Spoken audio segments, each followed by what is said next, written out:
Dear students, हम पढ़ रहे हैं समास के कितने भेद होते हैं। मैंने आपको बताया कि समास के 6 भेद होते हैं।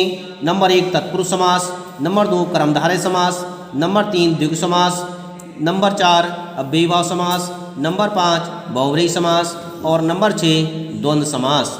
सबसे पहले हम पढ़ेंगे तत्पुरुष समास किसे कहते हैं। इस समास में उत्तर पद अर्थात दूसरा पद प्रधान होता है। मैंने आपको पढ़ाया था कि उत्तर पद ही दूसरा पद कहलाता है। तत्पुरुष समास का उत्तर पद प्रधान होता है। इसमें कारक चिन्हों का लोप हो जाता है।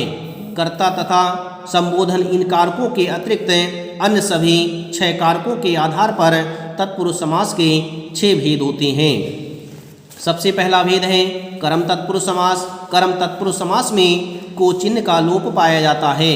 जैसे शब्द है यश प्राप्ता, यदि इस समस्त पद को हम विग्रह करेंगे तो समास विग्रह होगा यश को प्राप्त। इसमें पूर्व पद के बाद को चिन्ह दिया गया है।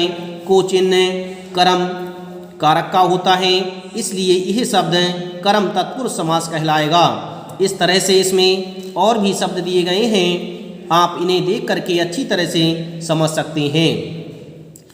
अगला है करण तत्पुरुष समास। करण तत्पुरुष समास में से या द्वारा चिन्ह का लोप होता है।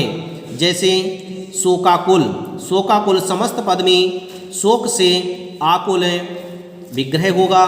इसमें से चिन्ह का लोप पाया गया है और विग्रह करने के बाद हमें से चिन्ह का प्राप्त हुआ है, इसलिए यह करण तत्पुरुष समास होगा।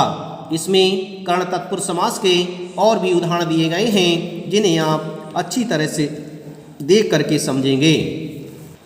अगला है संप्रदान तत्पुरुष समास। संप्रदान तत्पुरुष समास में के लिए चिन्ह का लोप होता है।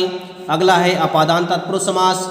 अपादान तत्पुरुष समास में से चिन्ह का लोप होता है, से अलग होने के अर्थ में। अगला है संबंध तत्पुरुष समास। संबंध तत्पुरुष समास में का, के, की आदि चिन्हों का लोप पाया जाता है। अगला है अधिकरण तत्पुरुष समास। अधिकरण तत्पुरुष समास में और पर चिन्हों का लोप पाया जाता है।